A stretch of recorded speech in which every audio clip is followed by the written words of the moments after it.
नमस्कार, स्वागत आप सभी का। आप देख रहे हैं आज महाराष्ट्र में हूं आपके साथ तुषार कौशिक। रिपब्लिक टीवी के editor in chief Arnab Goswami फिर से चर्चा में हैं। इस बार अर्नब गोस्वामी का व्हाट्सएप चैट लीक होने के बाद सुर्खियों में आए हैं।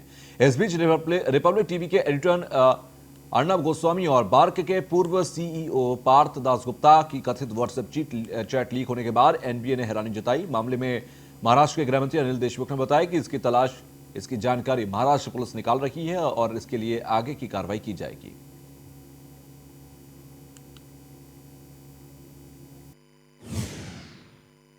ऐसा है, जो अर्नब गोस्वामी का और पार्थ का जो चैट जो सब लोग जो वायरल हुआ है उसके बारे में हम पूरी जानकारी ले रहे हैं। उसमें काफ़ी सेंसिटिव चीज़ें का भी उल्लेख वहाँ पे किया गया है। बालाकोट के बारे में या पुलवामा के बारे में भी उसका जिक्र उसमें किया गया है।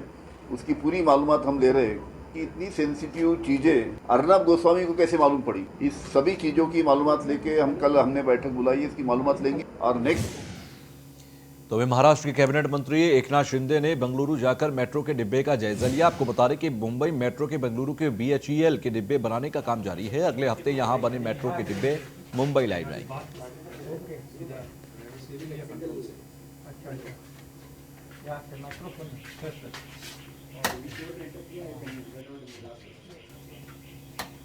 सर आपको एक और चीज दिखाता हूँ, तो साइकिल है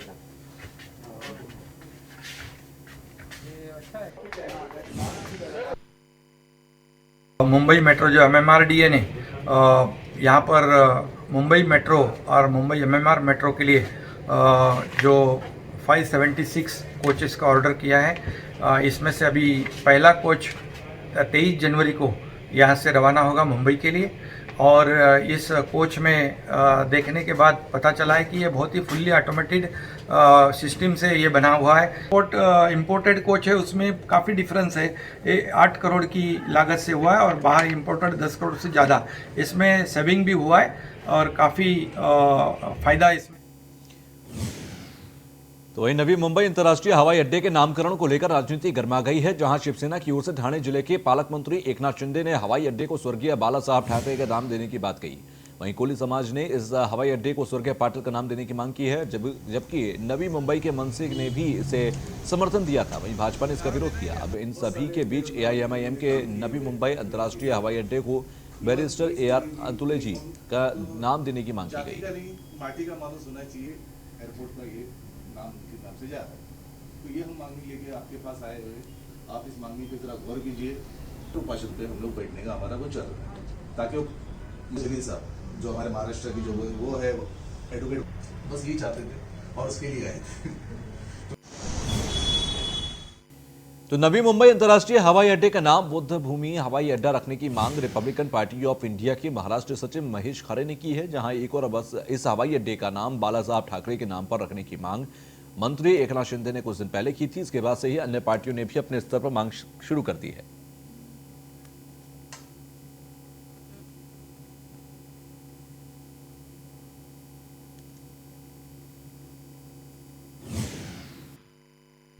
देखिए, न्यू बॉम्बे ये इंटरनेशनल सिटी है और इस जगह पर जो इंटरनेशनल एयरपोर्ट बन रहा है, वो इंटरनेशनल एयरपोर्ट बनने उनके नाम के बारे में कुछ लोग कह रहे हैं कि दीबा पाटिल का नाम देना चाहिए, कुछ लोग कह रहे हैं कि बाला साहब ठाकरे का नाम देना चाहिए। नाम देने के बारे में हमें कोई दिक्कत नहीं है, लेकिन ये बुद्ध भूमि है। यहाँ पर 2-2.5 हजार सालों से यहाँ पर बुद्ध के लोग एक किनार पर व्यापार करते थे और आज भी उसका स्तूप, आज भी वहाँ पर का जो पहचान है बुद्ध का, वो आज भी वहीं पर है।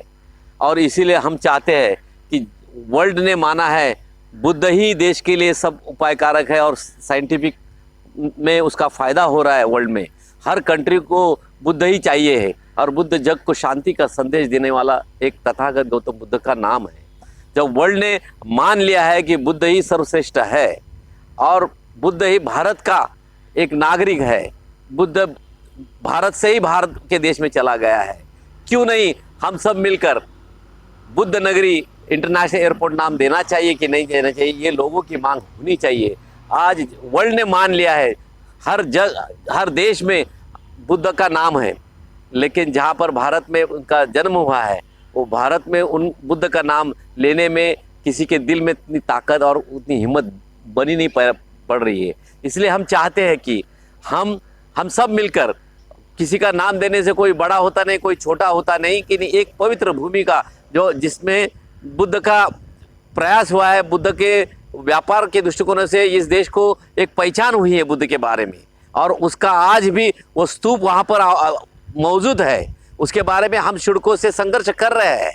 हम चाहते हैं कि ये बुद्ध नगरी है और भारत ये शांति का प्रतीक माना जाता है बुद्ध की वजह से, और हम क्यों नहीं चाहेंगे कि इस इंटरनेशनल एयरपोर्ट पर बुद्ध का नाम देने से क्या आपको फर्क पड़ने वाला है।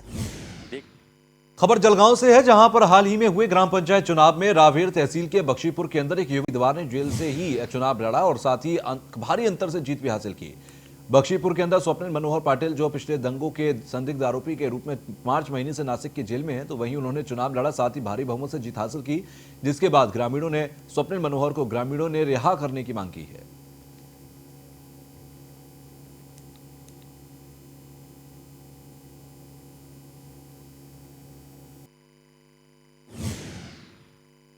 अगर वो अच्छा ना रहता तो लोग उसको चुन के ना देते। वो सीधा और सादा लड़का है, और आज वो जेल में है, तो मैं अपील करूंगा कि वो जेल से जल्दी से जल्द निकल जाए, क्योंकि वो सरपंच था उस पीरियड में भी, उसे यानी कि उसको बच्चा वो उसके अकल के हिसाब से उन्हें प्रशासन का साथ दिया। मगर तो वहीं सैफ अली खान स्टार और अमेजन प्राइम की वेब सीरीज तांडव को लेकर काफी बवाल है। सीरीज के सीन और संवाद को लेकर लोगों में काफी आक्रोश है। कॉमेडियन सुनील पाल ने तांडव वेब सीरीज को लेकर अपना बयान दिया।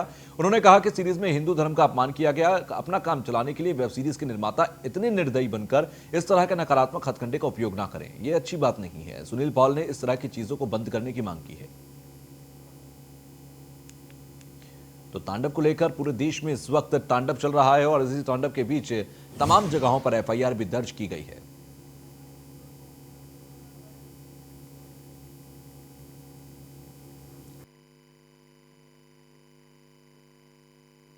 किया था क्योंकि जब शूट करते हैं तो पता चलता ना कि ये लाइन जब बोलेंगे तो क्या लोगों पे असर पड़ेगा। तो कहीं ना कहीं ऐसा मुझे इशारा मिल रहा है कि जानबूझकर किया गया हो, तो प्लीज़ ऐसा मत कीजिए। कला को बदनाम कीजिए, ऐसा मत कीजिए कि सिर्फ अपने स्वार्थ के लिए। नेगेटिव पब्लिसिटी भी इतना हिट हो गया, नेगेटिव पब्लिसिटी शुरू हो गई है, लोग चर्चा कर रहे हैं, तो कहीं आप घर में बैठ के ये मुझे लगता है कि दुख मना रहे होंगे, खुशी मना रहे होंगे, क्योंकि यार यही तो चाहते थे हम लोग, यही तो हमने सोच के किया था। क्योंकि जब शूट करते हैं तो पता चलता ना कि ये लाइन जब बोलेंगे तो क्या लोगों पे असर पड़ेगा। तो कहीं ना कहीं ऐसा मुझे इशारा मिल रहा है कि जानबूझकर किया गया हो, तो प्लीज़ ऐसा मत कीजिए। कला को बदनाम कीजिए, ऐसा मत कीजिए कि सिर्फ अपने स्वार्थ के लिए। तो वहीं औरंगाबाद का नाम बदलकर संभाजी नगर करने के मामले में राजनीति गर्मा गई है। वैजापुर बस डिपो की 40 गांव वैजापुर बस पर छत्रपति संभाजी के पोस्टर्स लगाए गए। वहीं असामाजिक तत्वों ने वैजापुर के एसटी डिपो के अंदर जाकर इन पोस्टर्स को फाड़ने की कोशिश की।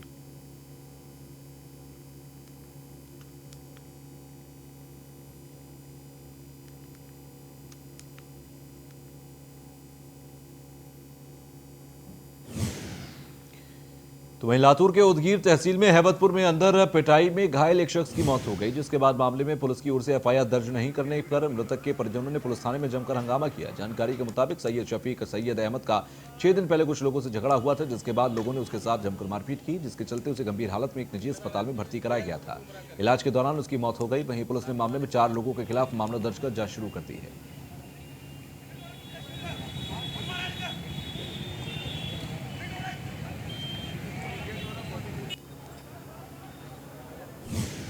तमाम उदगीर के अवाम से विनती गुजारिश की जाती है कि शहर के हालात को सादगार बनाएं, जितना हो सके अमन से काम करें। पुलिस प्रशासन हमारा साथ दे रहा है अल्हम्दुलिल्लाह। जिसका बेरहमी से कत्ल किया गया, ये हमारे लिए बड़ी शर्म की बात है। जितना हो सके हम शहर के अंदर अमन से काम करें, पुलिस वालों का साथ दें, और हमारे सियासी समाजी सारे भाई उदगीर की जो है जितना आसान हो सके उसके लिए हम सब यहाँ पर तैयार हैं। आप आवाम से गुजारिश की जाती है कि अमन के साथ काम करें। दुकान जो अपनी बंद करे हैं, उन दुकानों वालों से भी गुजारिश की जाती है कि अपने दुकानों तो जालना के एमआईडीसी स्थित मेटा रूल्स स्टील के भट्टी में विस्फोट होने से एक मजदूर की घटनास्थल पर मौत हो गई और एक मजदूर गंभीर रूप से घायल हुआ। घायल को इलाज के लिए अस्पताल में भर्ती कराया। जानकारी के मुताबिक मजदूर भट्टी के पास काम कर रहे थे। उसी दौरान भट्टी में अचानक विस्फोट हुआ और गर्म लोहा मजदूरों पर गिर गया। वहीं सूचना मिलने पर मौके पर पहुंची पुलिस ने शव को अपने कब्जे में लेकर पोस्टमार्टम के लिए भेज दिया। मामला दर्ज कर जांच शुरू कर दी गई है।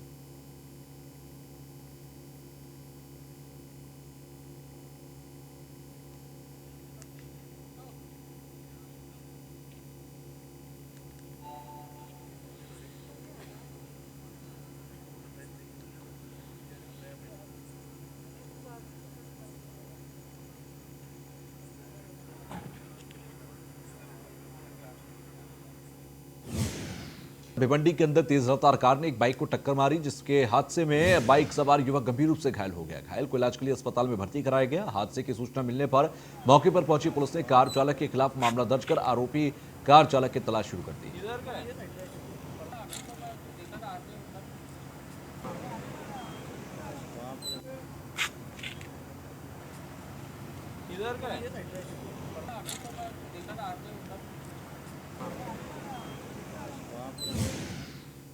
तो वहीं भारतीय सेना के मेजर मुकुंद भागवत आगलावे का निधन हो गया है। शिरडी के सावलविहिर गांव के अंदर अमरधाम में उनका पूरी रीति रिवाज के साथ अंतिम संस्कार किया गया। वो करीब 15 साल तक भारतीय सेना में शामिल रहे और कुछ समय पहले ही भारतीय सेना में सेवारत हुए थे। उन्हें कुछ साल पहले प्रशंसा पत्र से सम्मानित भी किया गया था।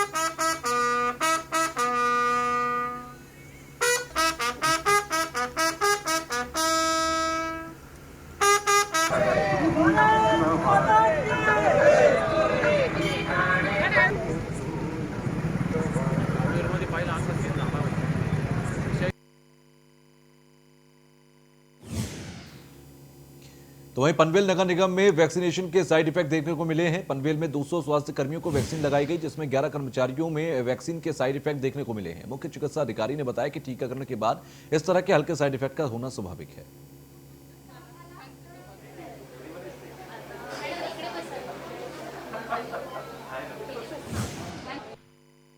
बॉडी एक था, सो फीवर और body ache are the common very common side effects for any vaccination. और जो 11 थे वो 11 के 11 स्टेबल है। उनमें से 2 को अंडर ऑब्जर्वेशन एडमिट किया था, उसमें से एक डिस्चार्ज हो गई। दूसरा अभी आज सुबह मैं खुद जाके देखा तो उनकी भी कंडीशन स्टेबल है, उनको भी डिस्चार्ज मिला। थोड़ा सा फीवर और बॉडी एक आना ऐसा हो सकता है और इसके लिए किसी ने डरने की ज़रूरत नहीं है। मैं आह्वान करूँगा सब जनता, मेरे हेल्थ केयर वर्कर्स को कि वैक्सीनेशन करा लीजिए। ये बहुत ज़रूरी है इस पैंडेमिक के दौरान और ये वैक्सीन सुरक्षित लगे।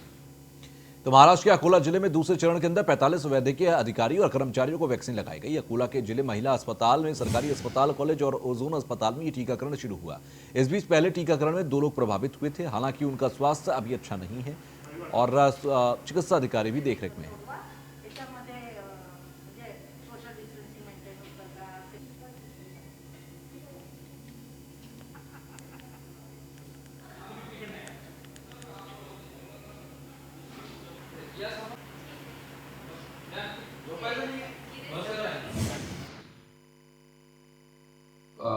कोविड लसीकरण का दूसरे चरण का कार्यक्रम आज से शुरू हो गया है। हमारे यहाँ पे जो 3 सेंटर थे, government medical college, Lady Hardinge hospital और अभी हमने ओजोन हॉस्पिटल में उसको शिफ्ट कर दिया है। तो तीनों जगह पर आज सुबह से लसीकरण शुरुआत हो गई है। करीब 45 लोगों का अभी तक के लसीकरण हो चुका है। अभी कोविन ऐप भी बहुत अच्छे से चल रहा है। तो महाराष्ट्र में ग्राम पंचायतों के चुनाव में जीत का जश्न मनाना भारी पड़ा। वाशिम जिले के अंदर सावंगा जहांगीर ग्राम पंचायत में जीत का जश्न के दौरान पटाखे जलाते समय पटाखे की चिंगारी से एक घर में आग लगी। आग से घर में रखा सारा सामान जलकर खाक हो गया। ग्रामीणों की मदद से आग पर काबू पाया गया। गाड़ी येत नाही का तुमची?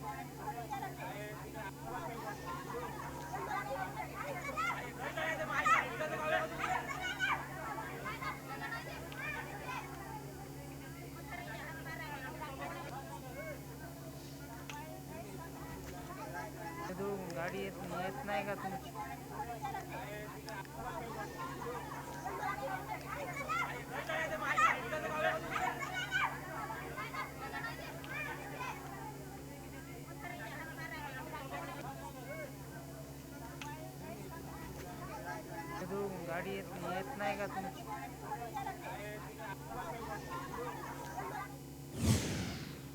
तो वहीं पालघर जिले के बोईसर स्थित यशवंत सृष्टि के ठाकुर गैलेक्सी के सामने कार का शीशा तोड़कर लुटेरों ने 18 लाख रुपए पार कर लिए। जानकारी के मुताबिक पीड़ित ने ठाकुर गैलेक्सी के सामने अपनी गाड़ी पार्क की थी, जिसमें अंदर बैग के अंदर 18 लाख रुपए रखे हुए थे। वहीं सूचना मिलने पर मौके पर पहुंची पुलिस ने मामला दर्ज कर अज्ञात चोरों की तलाश शुरू कर दी है।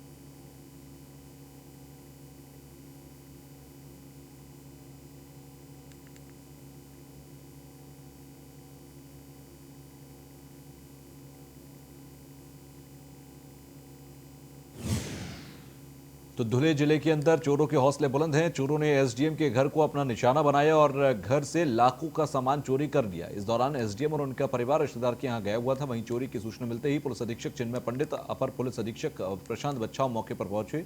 वहीं पुलिस ने अज्ञात चोरों के खिलाफ मामला दर्ज कर चोरों की तलाश शुरू कर दी है। चलिए बढ़ते हैं आगे और नांदेड़ जिले से खबर, जहां पर बिलोली शहर के लोगों ने अपनी समस्याओं के समाधान की मांग को लेकर जिलाधिकारी कार्यालय के सामने आमरण अनशन शुरू किया। लोगों की मांग यह है कि क्रीड़ा संकुल तैयार करें और इसमें देरी ना हो। शहर के नजदीकी हड्डी कारखाना बंद किया जाए। वहीं उन्होंने मांग पूरी नहीं होने पर अनशन जारी रखने की बात कही है।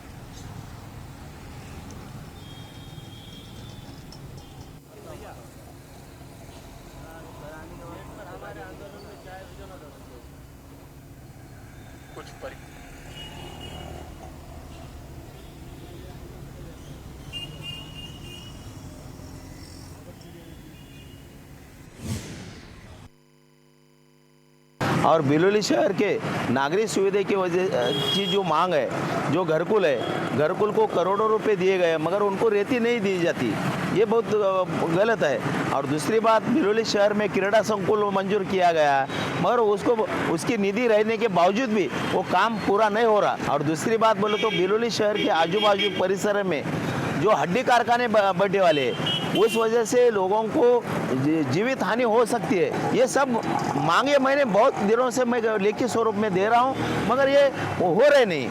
और कलेक्टर साहब को मैं निवेदन दिया वाला हूँ, चौहान साहब को दिए वाला हूँ। और ये सब बातें देने के बाद जब तक ये लोगों की मांग नहीं होती, पूरी नहीं होती, तब तक मैं अमरों उपोषण के लिए मैं बैठ। तो लॉकडाउन के दौरान हो रहे बाल विवाह रोकने में बीड़ जिला प्रशासन कामयाब रहा। बाल विवाह में महाराष्ट्र के दूसरे स्थान पर रहे बीड़ जिले में ये अब तक की सबसे बड़ी कार्रवाई है। महाराष्ट्र के पिछड़े जिलों में शामिल बीड़ जिला हमेशा से ही बाल विवाद में मामलों में शीर्ष स्थान पर रहा है।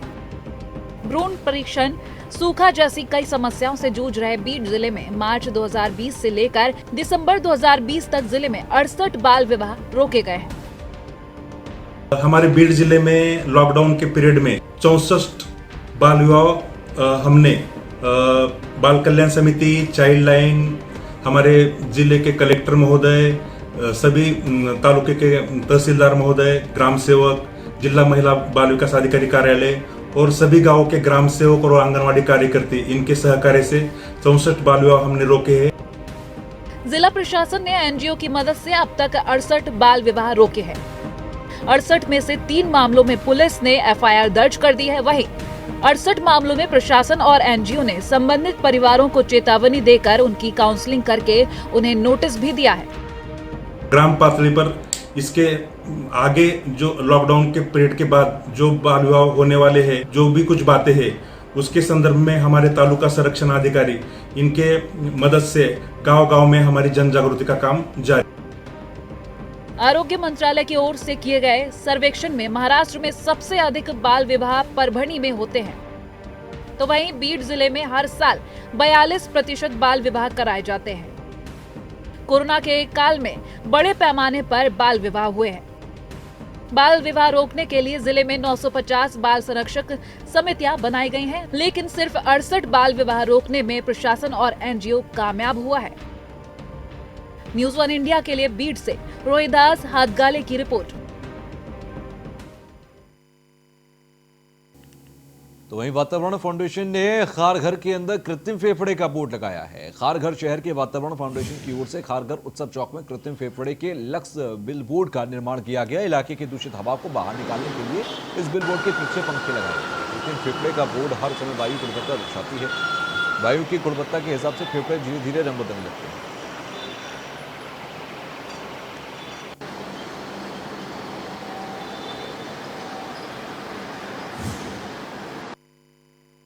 नई मुंबई ये महाराष्ट्र में 18 शहरों में सबसे ज़्यादा प्रदूषित शहर जो एयर विजुअल रिपोर्ट ने पिछले साल बताया गया था।